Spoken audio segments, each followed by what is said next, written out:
Okay, so thank you for being here. It's December the 11th, and I know this is getting to be that time in the holiday season where people are feeling the crunch of many things. So I really just want to acknowledge you all making that space still for your practice.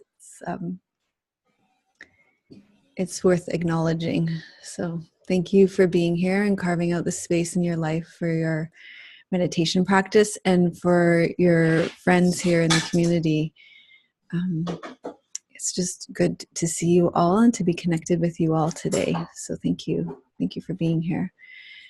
We're going to begin with our centering and grounding and connecting with the earth. And as I don't know, I think maybe it was last week. Maybe it was last week in the evening that I noticed I started doing this, connecting with the earth and the sky. And I think it was just a kind of recognition that it was just like, so I think it's just this time of year too, so much yin energy and so much connecting with the earth that I was just kind of feeling, and the days are so short, that it was just noticing that also when we lengthen our spine, we are connecting with the sky, and just intentionally connecting with that sky energy was like, oh, yes, very good. Getting the yang, some of that yang energy in as well. So helpful, so helpful. So we need both. We need both. It just tends to be that we run our lives a little too yang. So it's about discerning and finding that balance in our lives too. And hopefully not always emptying the well so that we have to spend our practice time just finding balance through yin. Anyway, let's we'll do our centering grounding. We will have a little teaching talk, and then we will you can respond to the talk and introduce yourself, where you're connecting from as well.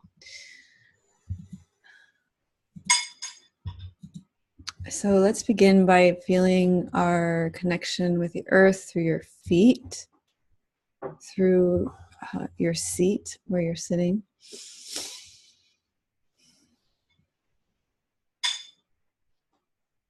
And just begin by opening to the qualities of the earth.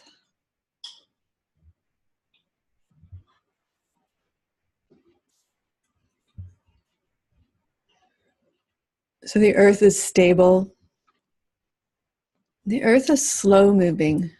So it's a good thing when we come to our practice to connect to the earth, because we tend to rush around. There tends to be this habitual tendency to rush and to want to rush through things. So when we connect to the earth, we slow down to the pace of the earth, that slower moving energy, that openness. And also there's a lot of depth in the earth. So we're opening to that quality of depth,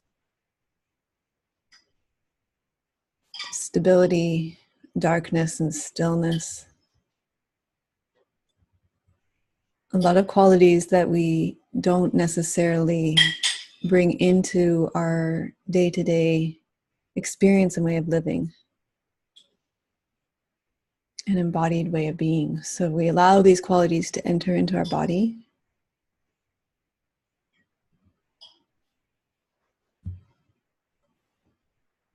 And as we do so, you notice that they begin to animate your spine. There's a sense of support and stability that comes up through your spine, lengthens and opens the back of your neck, opens up the back of your head, draws your ears back over your shoulder, lengthens you up through the crown of your head. And so there's a polarity that happens. It's the yin through the earth and the yang to the sky. So you're also connected to sky energy. And you can feel that sense of openness and expanse coming down from the sky. There's, again, an openness. The sky energy is very different. It's much more fast-moving if you look at the sky. The weather changes very quickly. It's much more bright. very open and expansive. And we allow this to come into our body and being as well. And through these two polarities, we can become recharged like a battery that plugs into a battery pack.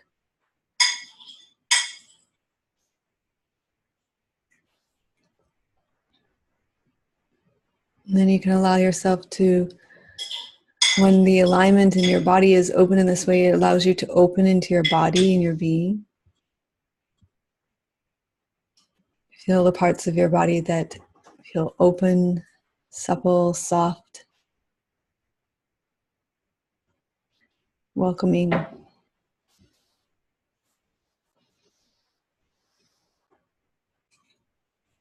Allowing tension to release and dissolve.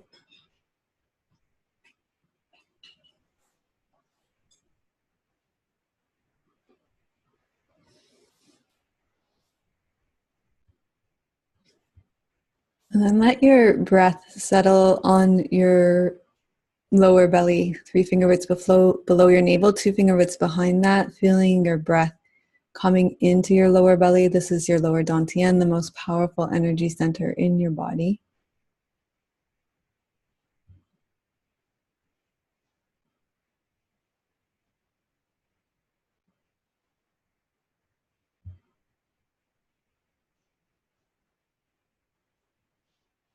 Allowing your whole body to soften around this space.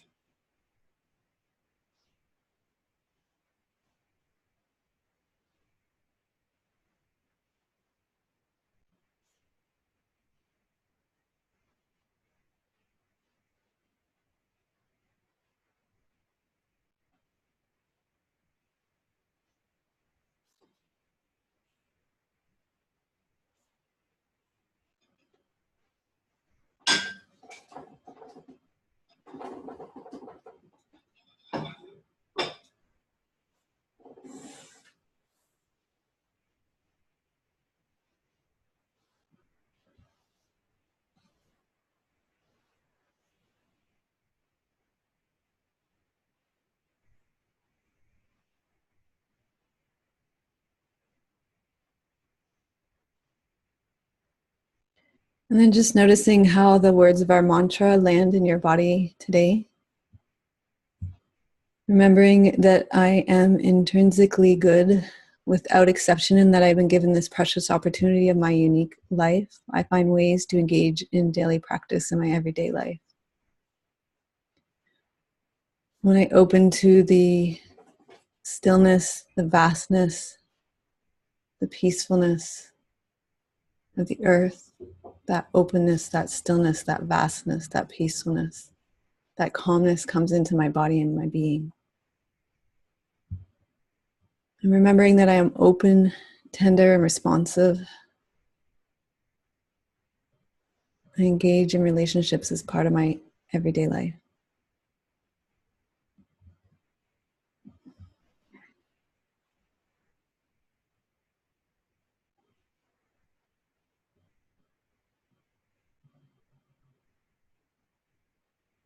So staying connected with the earth and the sky, continually letting tension dissolve out of your body, staying connected with the breath in your lower belly.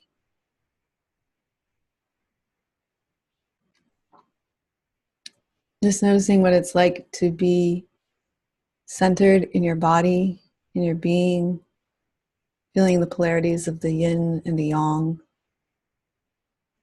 refueling your being, knowing that each person here is also connected in the same way, has access to this inner teacher, to this internal wisdom.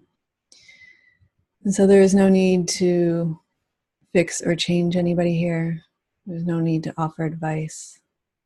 We all have our own unique path to follow.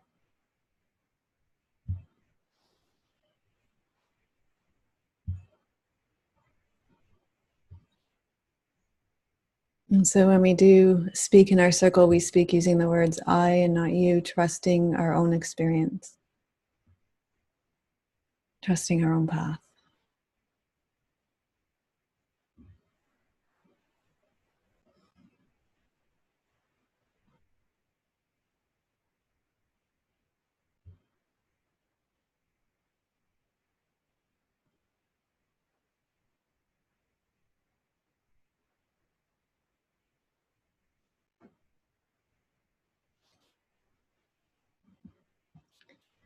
Okay, when you feel ready, you can open and return to our circle here.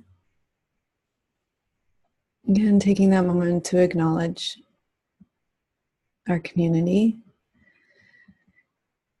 Each person that has joined us in our unique community here this morning, this afternoon and evening.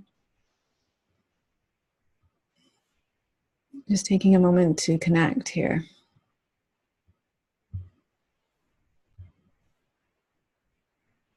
So I always find this is part of the preciousness of these gatherings, because this unique configuration of community won't happen again. You know. So yesterday I spent some time preparing for our retreat that will happen on basically it's the first week of January, the one that we'll be using, that we will transition into the new year with. And really speaking of rushing, right? And it takes time to prepare these things. It takes a great deal of time. You know, I want it to be all done and I want it to be up on the website for you. But it takes a lot of contemplation to put these things together. And but I'm very excited about how it's unfolding in its own time. And the way it's unfolding. And thinking about how the tendency in the new year is to plan out the whole year. You know, to say how it's going to be for us for the whole year, to map it all out and to figure it all out, to engineer our lives. And you can see this kind of tendency even creeping in right now. I can feel it creeping in right now for myself. And it's you know, it's really interesting because it's part of, you know, the I feel like, you know, the office where I go to work is YouTube. and that in that office space, it's like, yeah, that's what's happening right now. Everybody's like, that's kind of a theme right now. It's like, okay, 10 things you can do for 2018, or planning out your 2018. That's just like, that's the water cooler gossip talk right now, so to speak, right? Part of it. And you know, I think that there's that kind of momentum to it that's easy to get caught up in. And there's a lot that gets lost in that too. So I wanted to speak about, you know, it's only one way of being, you know, it's only part of the story. And it's the very yang aspect of it, you know, the planning and the doing. And we need to have part of our lives that are planning and doing, and we need to have the other part too. So if we think of that yin yang symbol, yes, we need to spend part of our time planning and thinking about how things will unfold, but we need to open to the other half of it as well, which we will do some of both in our retreat. And part of it is that we will actually put the brakes on planning to begin. And to begin our retreat, we're actually going to start with opening to the mystery. And this is something that we're really uncomfortable with doing in our culture. In fact, I would say the religion of our culture that gets held up the most is science. And science actually tries to figure everything out. There's not too much that it can't figure out. And when it can't figure something out, it's disproved. It's considered not as worthy or valuable of our time. So we really shun mystery in our culture. Reggie Ray says, let your life be a mystery. We're always trying to figure out who we are and what our life means, but this leads nowhere.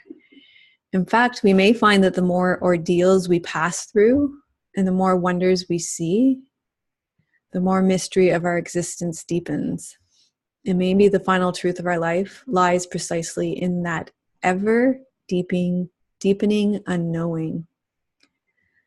So I want to repeat that. And maybe the final truth of our life lies precisely in that ever deepening unknowing. So Reggie often talks about leaving behind what we think we know about our lives and our bodies. He talks about this a lot. And he invites us to explore the darkness. So these very yin qualities, the darkness and the mystery with our awareness. So with our felt sense. We do this in yin yoga. We come into the pose. We feel the sensations in our bodies. We don't necessarily know what's going to happen over the 5 minutes of the pose. We do this in somatic meditation. We come into our somatic meditation, recline somatic meditation, for example. We feel into our big toe, for example. We don't know what we're going to feel or in any part of our body. We do this in seated meditation. Oftentimes we come with agendas and what we want to feel and how we want it to unfold, but we really don't know what's going to happen. It may be a practice where we're caught up in discursiveness, which is totally fine. That's part of practice too. Maybe a practice where we're in the central channel, maybe a practice where we're releasing a lot of tension. We're caught up in a lot of tension in our bodies. Maybe a practice where we're dealing with a lot of distraction. We don't know. We don't know when we meditate what's going to happen. So it's really only when we leave this thinking process behind or let go of this thinking process that we can really descend into the mystery of our life and our body. We can open to the unknown. And through practice, through our yin yoga practice, through our somatic meditations, we are letting go of this habitual way of being that wants to define what's going to happen all the time, the way we behave, how our life is going to unfold, and it opens the path for mystery to unfold. Because when we follow our plans and our habitual patterns, it severely limits the way our paths can unfold. So I'll give you an example of this, and maybe not in my own life, but one is I can just remember that Tim and I were having a conversation about Trinity, and she is going on exchange to Belgium in the new year for a couple of months. And we were having this conversation about not being sure if her grades were doing well enough for her to be able to go away. And in the end, we decided that, did it really matter? What if she lost the entire year because she left to Belgium? Did it really matter if she lost grade 10? It really, in the end, we felt that the experience of going to Belgium was far more important than her having good grades in grade 10. Because this was, we were trying to plan and make everything work out. But in the end, we opened to the mystery of not knowing where her grades were at and saying, okay, we'll just see how this unfolds. And so we trained in letting go and opening to the mystery. And still, we don't know how it will unfold. We don't know what will happen when she goes away for 2 months, if she'll be able to keep up with her schoolwork, if she'll be able to come home and complete her exams, But we're opening to this opportunity of her having a life experience. So this sort of yin way of being invites us to let go of conceptual ideas about how things should be, right? Like this example that I give you, when we go to school, we need to get good grades and, or, that, I need to earn a lot of money or whatever it is, or I need to be successful, however that's defined, or how we feel our life should unfold. So we let go of things, including our ideas about our life and our body. And when we surrender these ideas at the door, we access the mystery. of our body and our life. Because we're so used to giving our conscious mind the role of the engineer in our life, letting our conscious mind engineer our entire life.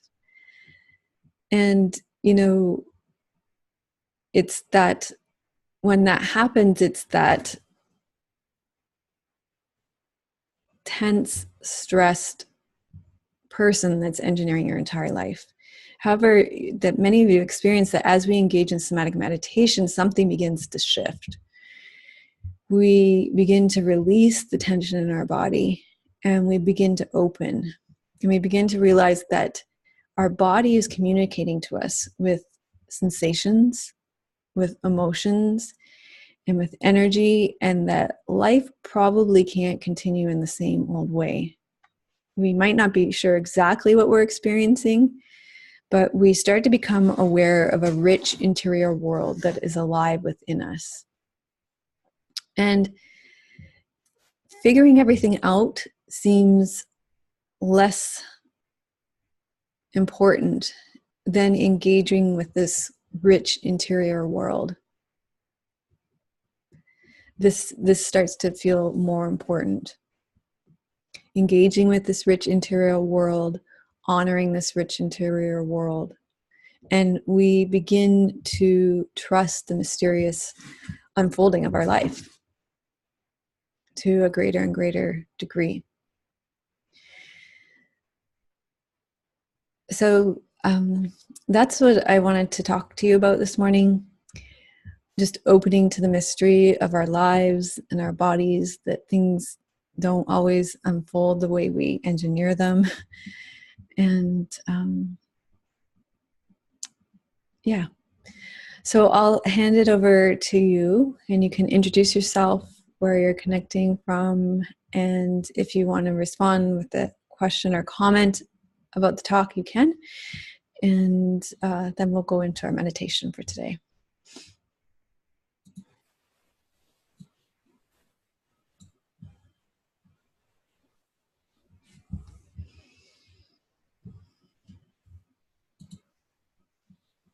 Hi, Nancy.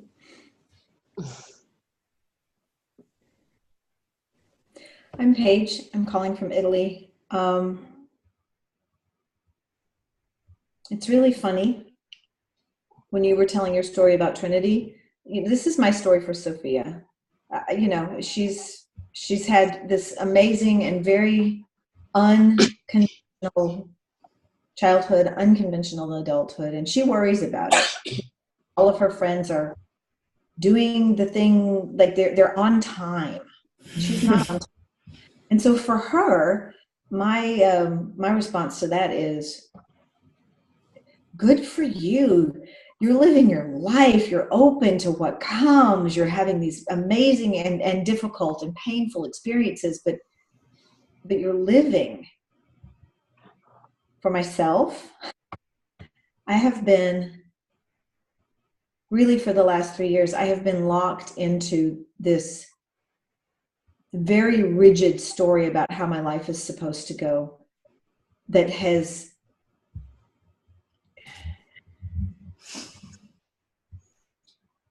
so rigid and so tense and so inflexible and brings me so little joy. And at any rate, I'll say more about that on the forum at another time, but this is where I'm at right now. There's this little part of me that wants to dream of something else. And then there's this whole plan, but we have the plan and we must do the plan. I'm very much looking forward to January. So yeah, what you said. And there's both, right? Because what's arising in your body, that aspiration is it's important to attend to that as well. And the freedom to go into the mystery is dependent on some planning. Yes. But also, if I were to actually lean into the mystery, that would turn into a different sort of. That's true too. Planning, there's the yin and the yang and the yin and the yang. And even if you think about the yin yang, it's fluid, Yeah. always moving, And right? and there are the little bits of the one inside of the other as That's well, right. which I always think is important to keep in mind. Yeah. Mm-hmm.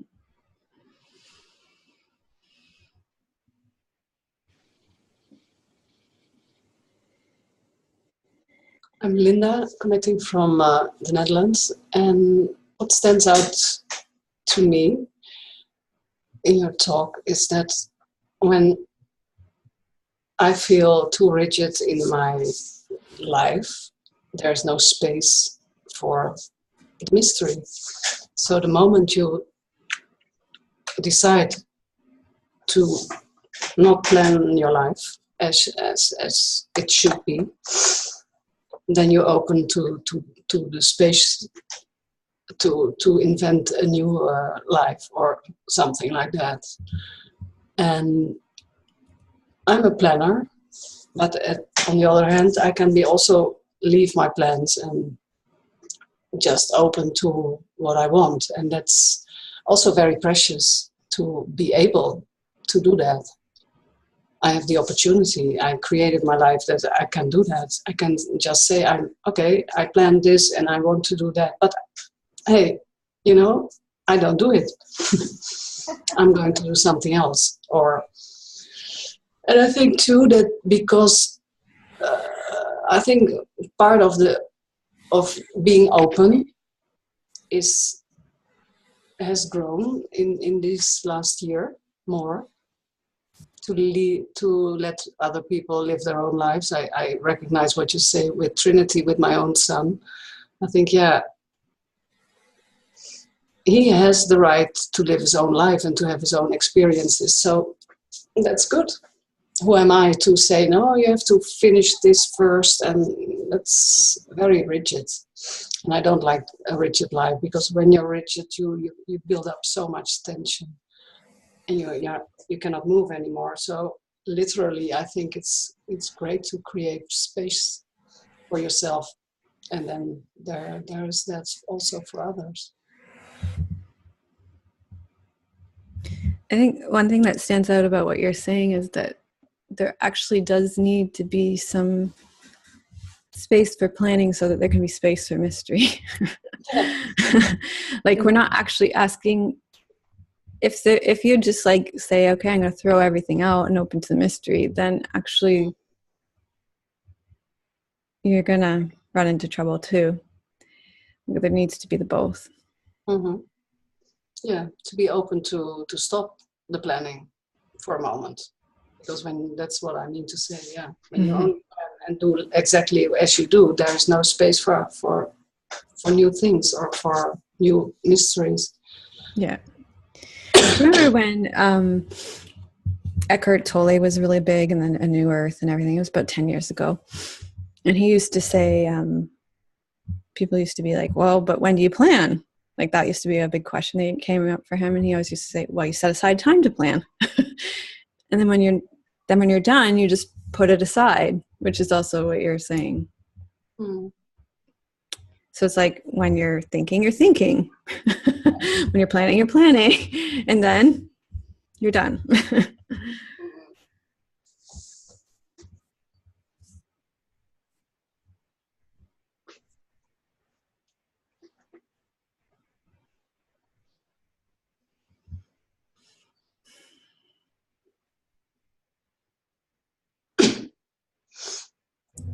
So Nancy says she starts trying to plan and figure everything out, and it's exhausting. She likes the concept of opening to the mystery and letting go.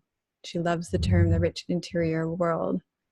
And it does feel very rich when she allows herself to open and experience the quiet stillness inside and really take a break from the stress and the worry. She knows it will return, but at least there are glimpses of space all around it. And I think this speaks to the importance of practice, right? Because these are the spaces where we get to practice opening to the mystery, opening to that rich interior world, opening to the quiet and stillness. and taking a break from the planning and figuring it all out. This is where we practice it so we can open to it in other places in our life. And that's fun. That's nice too, because you have to plan to do the meditation. Yes. You have to plan that part, Mm-hmm. and then at the same time let it go and see what happens. Mm-hmm.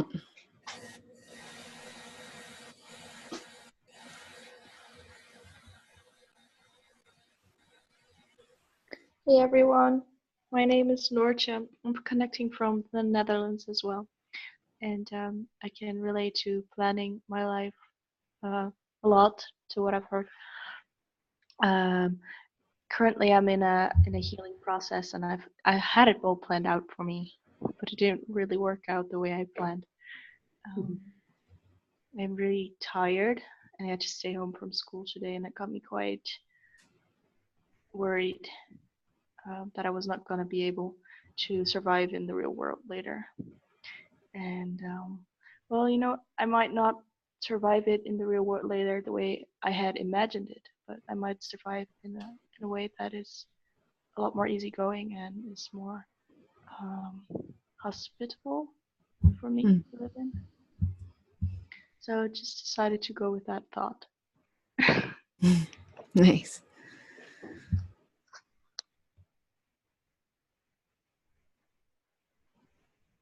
Yeah, and you're at a stage in your life where there's so much pressure to plan everything out.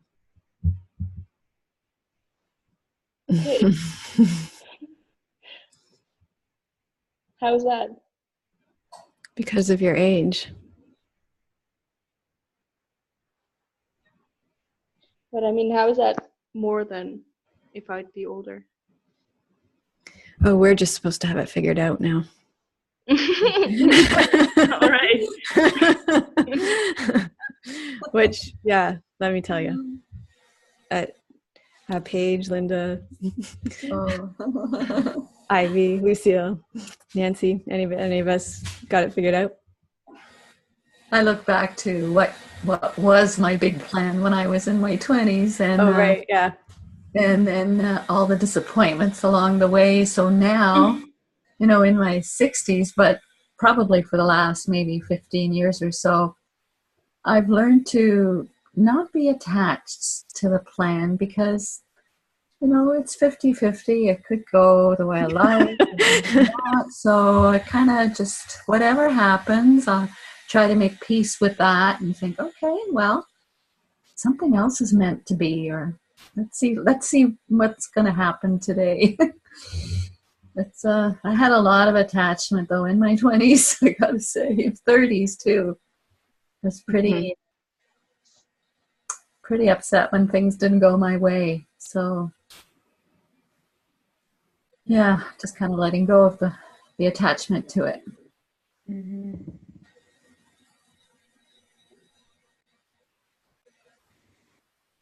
This image has been really with me recently of each life experience becoming a stepping stone on your path. Mm-hmm. So there's something about that image that, you know, we think that if something doesn't work out, it's like useless to us or something. I think there's this kind of, right, if it didn't like create a trajectory up, like there's this cultural belief that then it's not useful to us if it didn't move that dial forward on the success scale. But in more Buddhist ways of thinking, any life experience that comes your way, especially the more difficult ones, become, you know, you take each one and it becomes a stepping stone on your path, whatever happens. Mm-hmm. Mm-hmm. I've acquired many stepping stones. Right. Mm-hmm.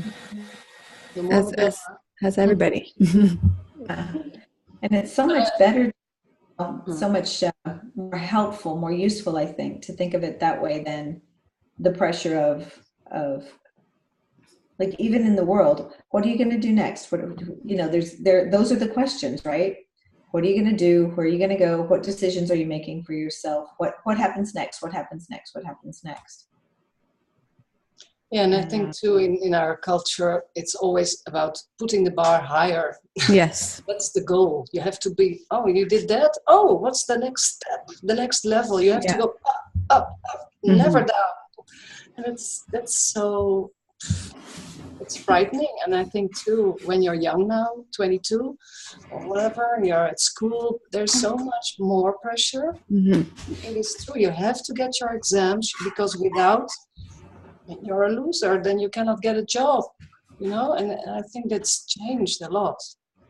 In my youth, you could easier get a job without your papers, you know. I think life has become more hard, so that's also a question you have to deal with. So I'm happy I'm older in that sense. It's a lot simpler. Yeah. I love simplicity.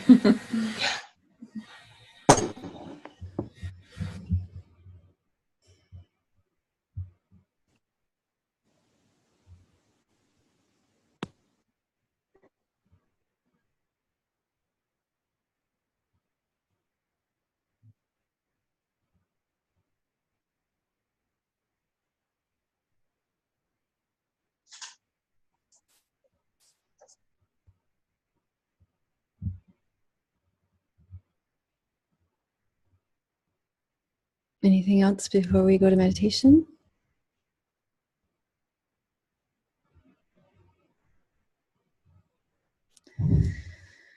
Okay, let's lie down then and get a comfortable lying down position. We'll do some lying and sitting. Linda, I would suggest you stay lying down today.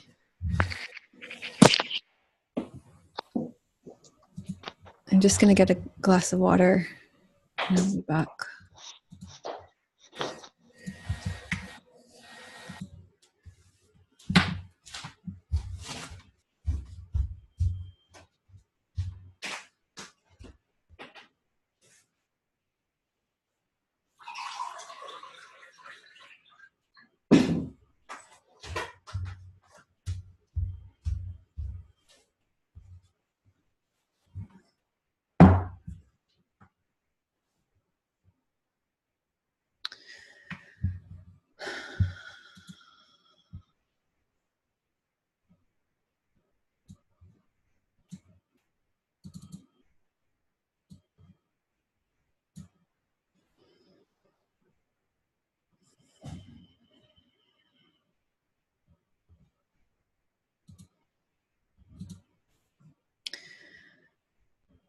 Okay, so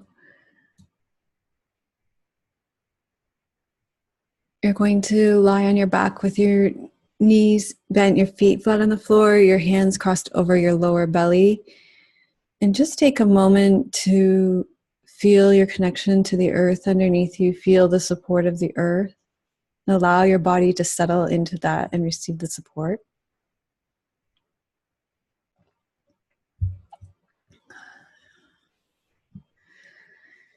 Feeling your 2 feet, your 2 buttocks, your mid-back, your elbows, your shoulders, and your head.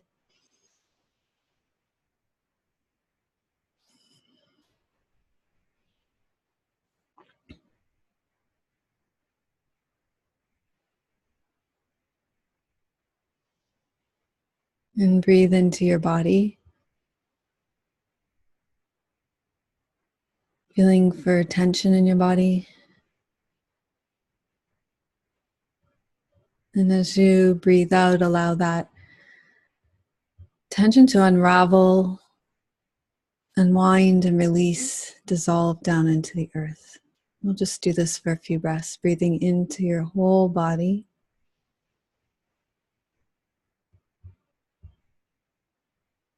As you breathe out, letting the tension release, dissolve, unwind, and unravel.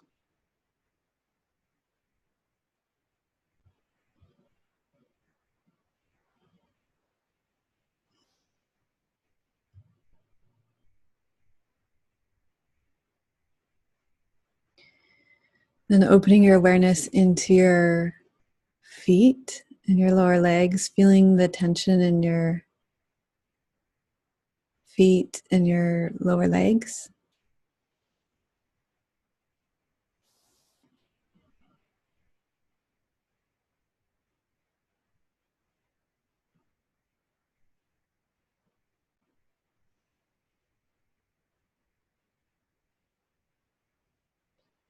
Just giving yourself some time to open to the sensations, maybe in the arch of your feet, your toes, the tops of your feet, maybe your ankles, the lower legs.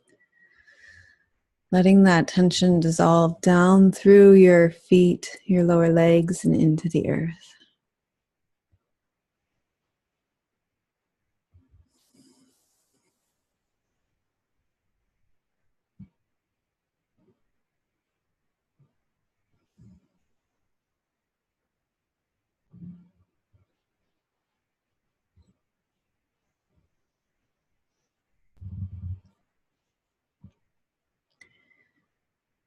And then feel your pelvis heavy on the ground.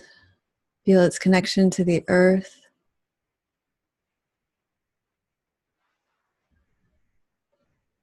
Feel the tension in the bones of your pelvis unravel through the pelvic bones, the sacrum, the pubic bone, the tailbone, the pelvic floor. And then open your awareness into your upper legs from your knees all the way down to your hip bones.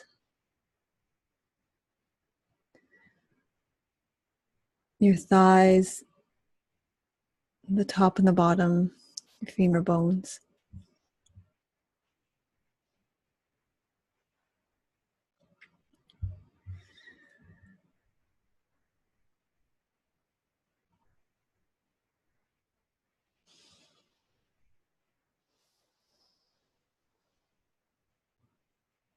Let that tension dissolve down through your legs,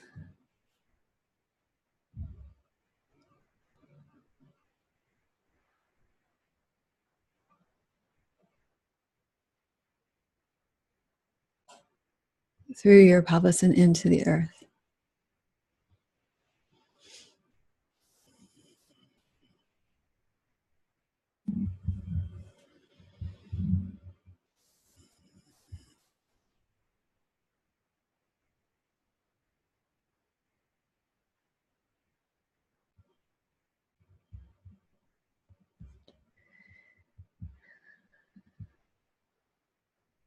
And then feel your rib cage resting on the ground.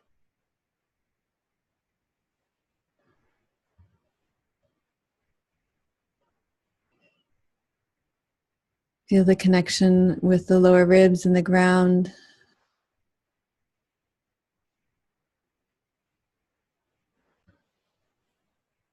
Let your lower ribs soften. Open your awareness into your organ body.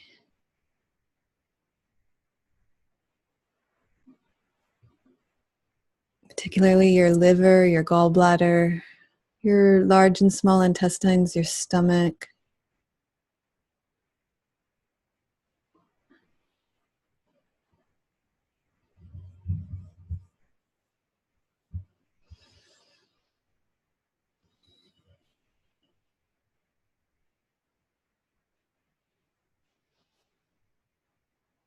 And let this part of your body soften, release its tension down into the earth.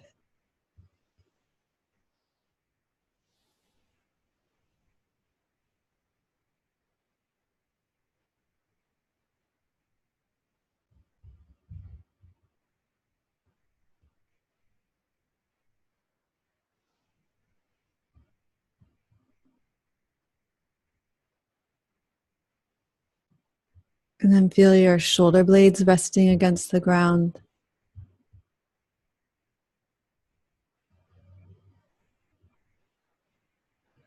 Feel the bones of the shoulder blades.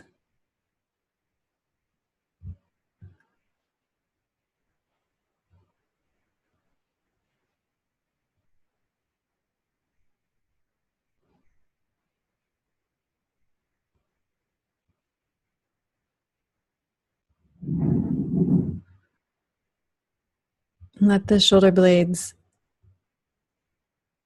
release their tension down into the earth.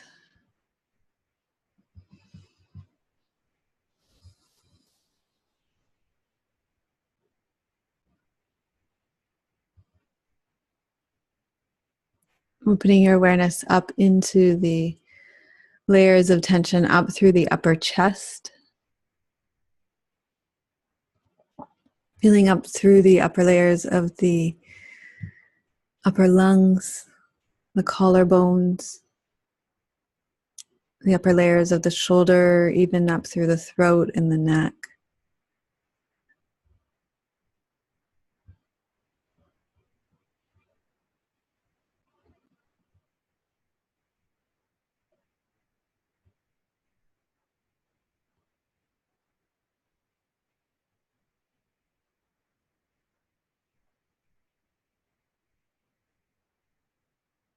And let that tension just release and dissolve down through the shoulder blades and into the earth.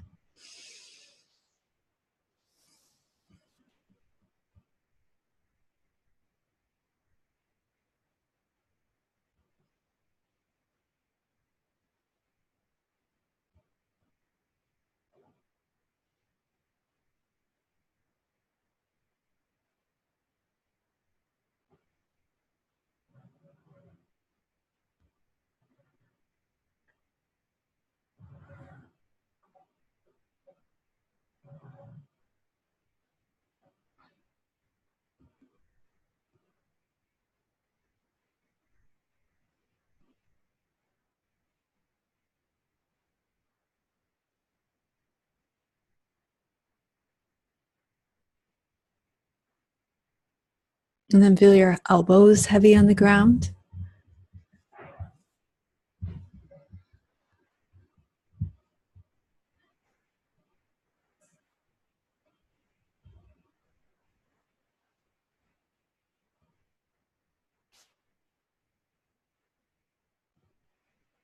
And open your awareness to the tension in your fingers, your hands, your wrists, your forearms.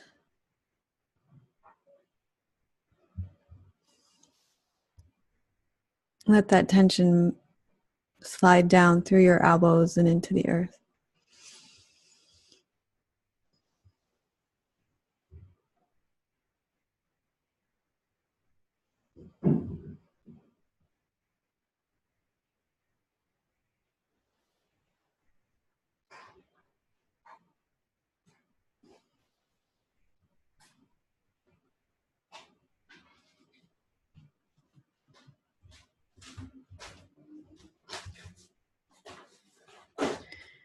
And then feel the tension from your shoulders. And let it glide down through your upper arms and into the earth.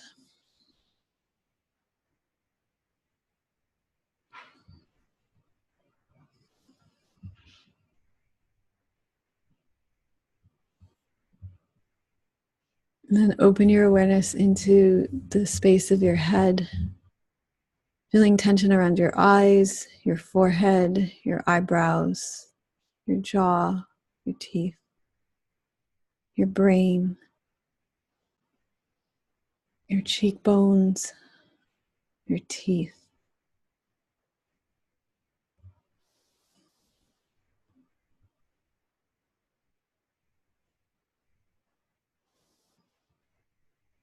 Letting all that tension unravel and dissolve down through the back of your head and into the earth.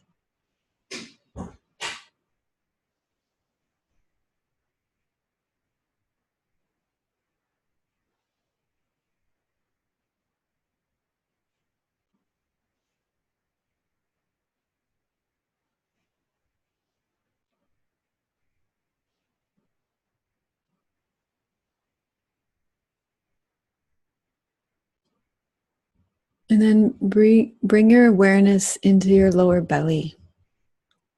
Let your lower belly feel free and easy and open, bringing your awareness to the point midway between your perineum and your navel, about 3 inches below your navel, maybe 4, right in the middle of your body. Let this space be soft and relaxed. And there's a space there, maybe about the size of a chicken egg.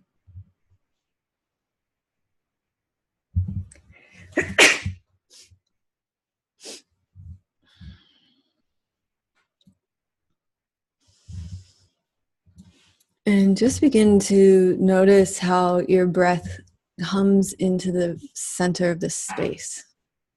So we're not bringing our breath down through our nostrils, down through the airways, or even trying to breathe in from the outside at all. Just feel the center of this space and feel the breath coming directly into that place. So your breath is happening and you're feeling your breath opening the space in the lower belly. And as you breathe in, just notice how your body completely relaxes around this space.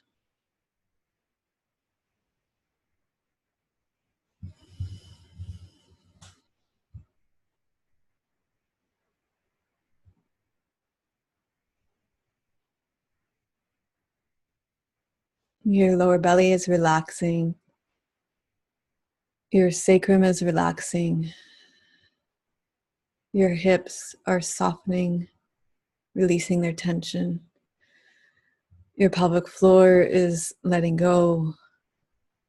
Your upper legs, your upper body, all the tension is letting go. And your breath is coming into your lower belly in a very peaceful, very gentle way, making space for your whole body to relax around it.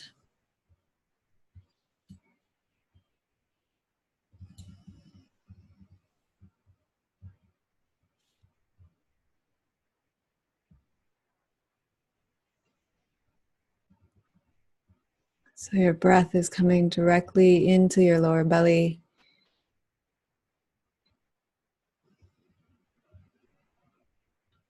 And this is part of the mystery.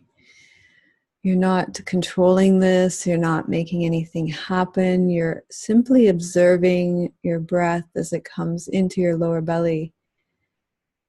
And this is part of opening to the yin way of being, observing the breath, bringing awareness to the breath.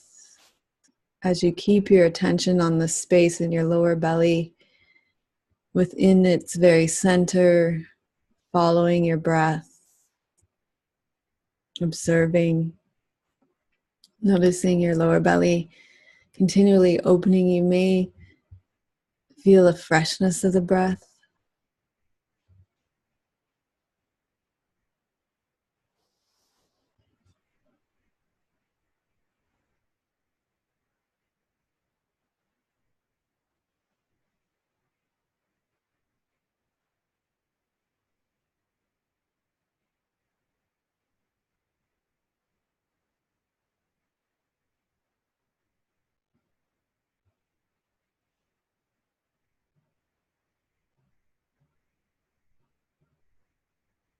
Your shamatha, where you are placing your attention here, is to become more and more present, more and more aware in your lower belly,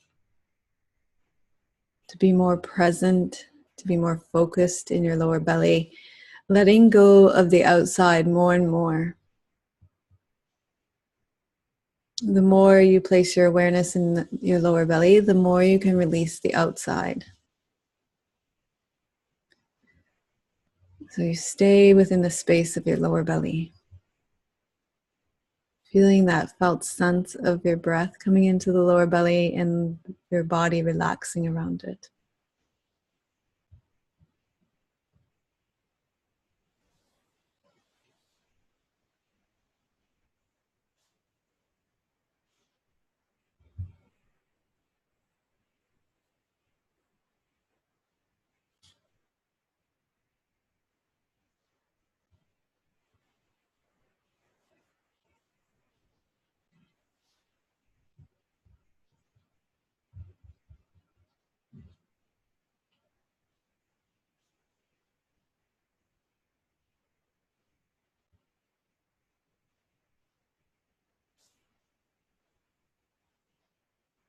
As you breathe in, as the breath comes into your lower belly, the space in your lower belly is opening.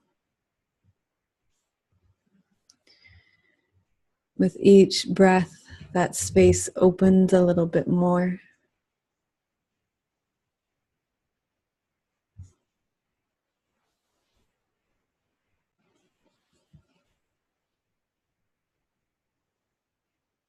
And the breath that comes into your lower belly is moving away any kind of debris, any kind of obstacles, any kind of thoughts.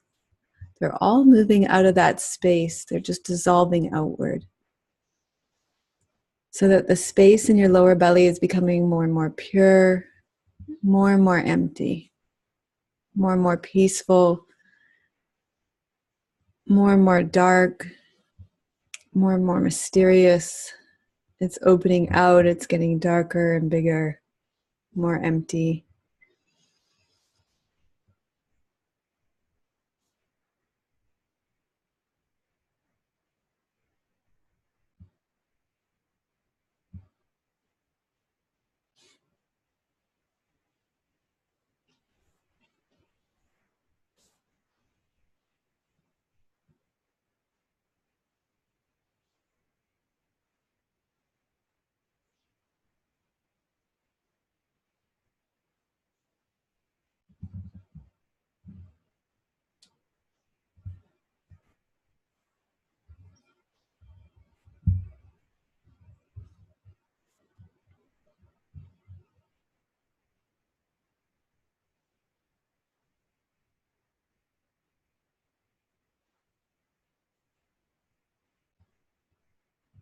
As your breath comes into the lower belly, follow your breath in to the center of the space.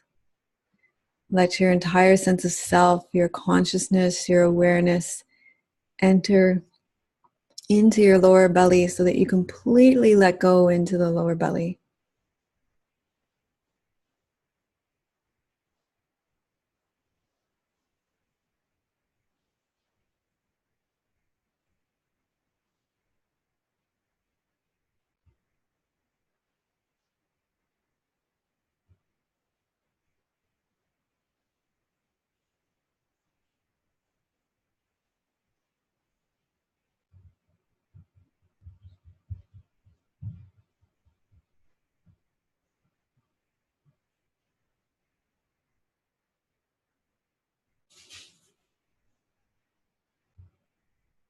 Your breath is coming into your lower belly.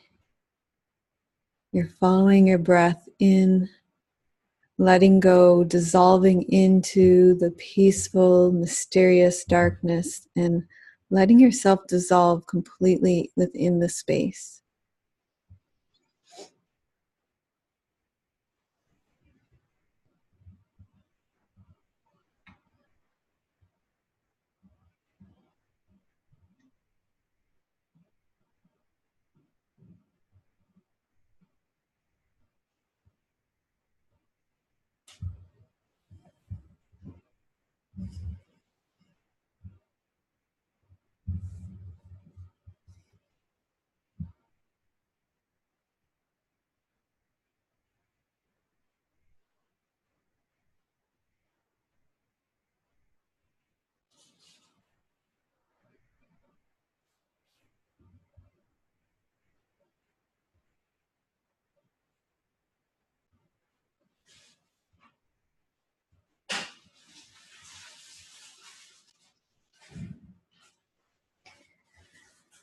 You may feel a softness, a tenderness,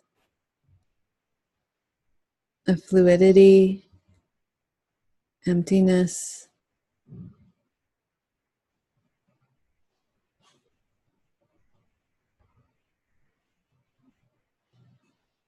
And when your mind wanders, you come back. You follow your breath into the middle of your lower belly and you let go into that space. And you feel yourself resting in your lower belly.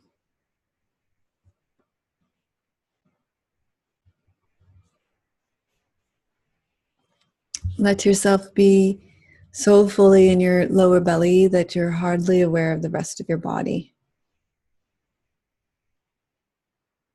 Resting in this open, dark, warm, mysterious place.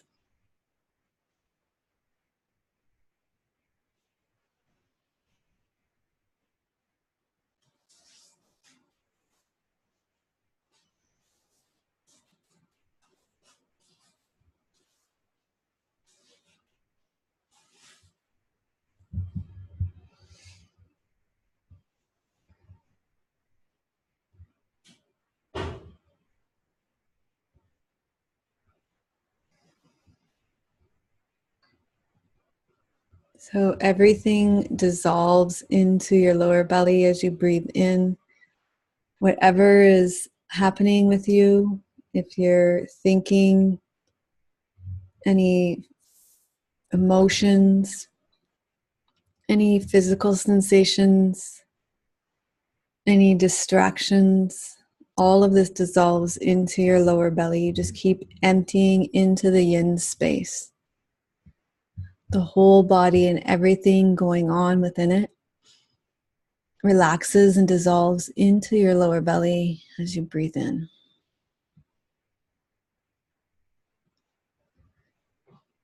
So your whole body, your whole entire body folds into the yin space. So anything that ever feels like it's an obstacle keeps emptying in and dissolving out into the borders of the yin space of your lower belly. And so anything that feels like an obstacle actually enhances your presence within your lower dantian. Just like anything that feels like an obstacle in your life actually enhances your presence in your life.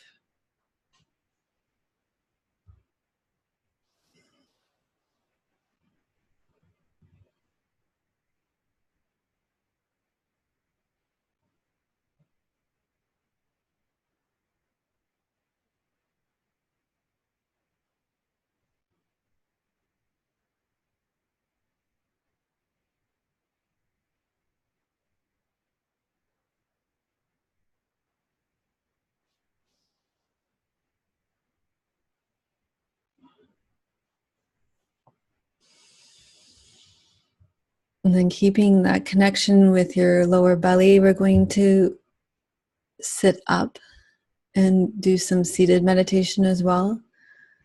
So you want to sit in such a way that your hips are relaxed, your low back is relaxed, your knees are resting on the ground or they're supported by cushions or folded blankets or blocks. And when your knees are lower than your pelvis, you can either do that by sitting on a chair or sitting so that your pelvis is elevated. It allows your spine to lengthen up. You also want your pelvic floor to be resting fully on your cushion or your chair, not rolled upward. So your pelvis wants to be tipped slightly forward to be able to feel that connection with the earth through your pelvic floor. Feel that connection with the earth, the openness of the earth underneath you. And then feel how that rootedness and supported quality of the earth allows your spine to lengthen, opens up the back of your throat and your neck, opens up the back of your head, brings your ears back over your shoulders, draws up through the crown of your head so there's connection with the earth and the sky. There's space between your teeth, your tongue floats in your mouth, your elbows are directly underneath your shoulders. And then you're going to just adjust your posture slightly, leaning a little bit forward, a little bit back, and side to side, finding that space along the back line of your central channel. So there's openness along the central channel that ultimately leads to you weaving yourself around the space in your lower belly, so that you're able to feel relaxed in your lower belly and you're able to feel your breath coming into that space between your perineum and your navel, that yin space in your lower belly.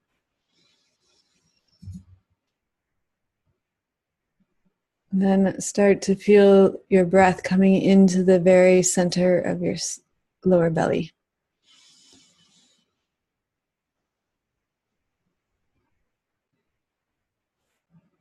And feel that space opening and relaxing. A feeling of that space emptying out.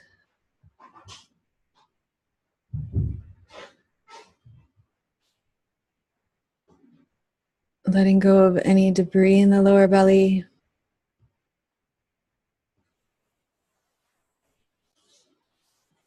So feeling that debris, letting go, letting it dissolve. Feeling whatever obstacles are in the way, whether it be thinking, emotions, distractions. It's all clearing out of that space in the lower belly.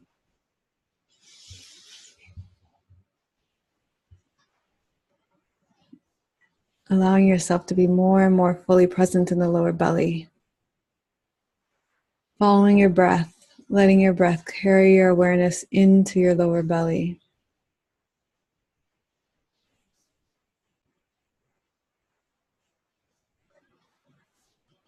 So that everything that you are, you're breathing into the lower belly and letting it dissolve into the lower belly. So you're completely dissolving into the lower belly. You're dissolving into the empty, open, dark, mysterious space of the lower belly.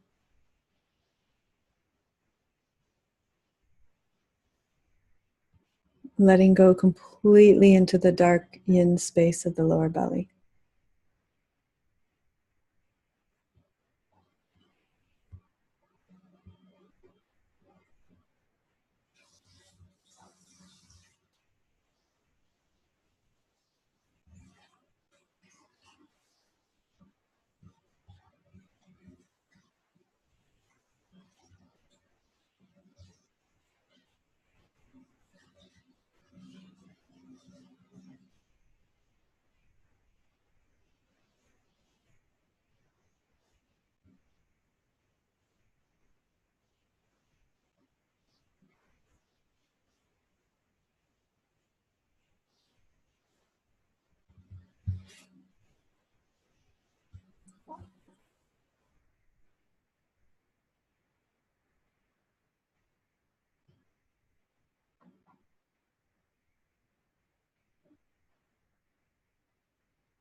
Okay.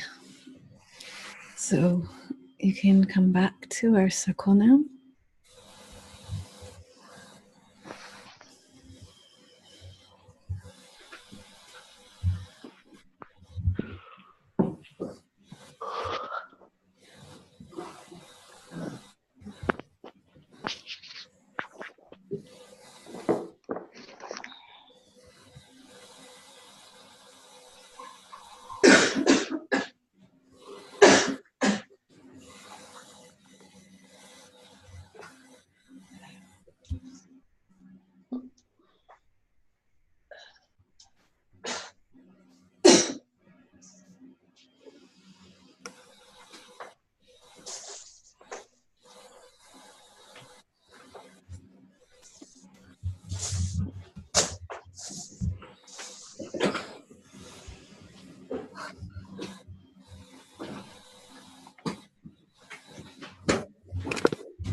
Okay, any questions or comments about your experience with, we did mostly yin breathing today, lying down and sitting up.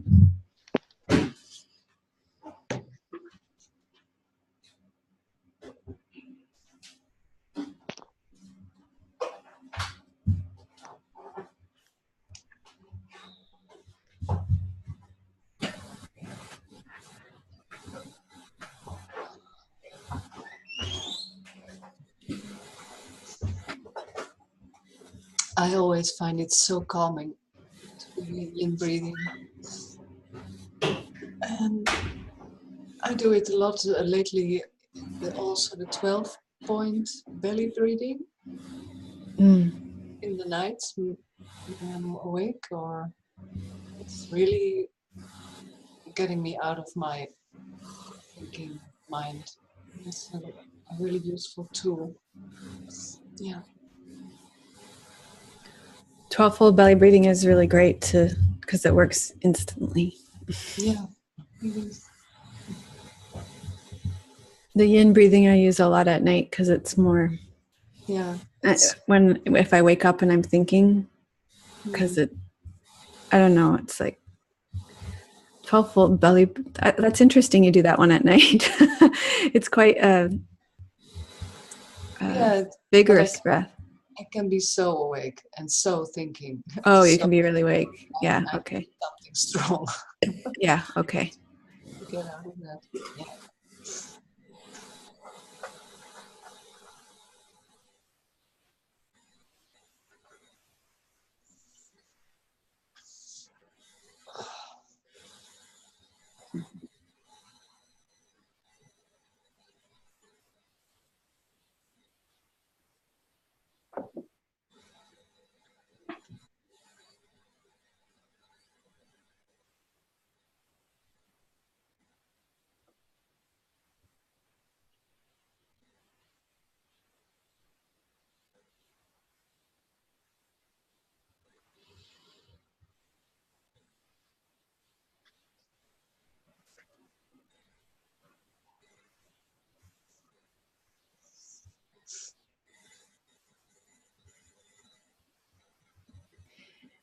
Anything else?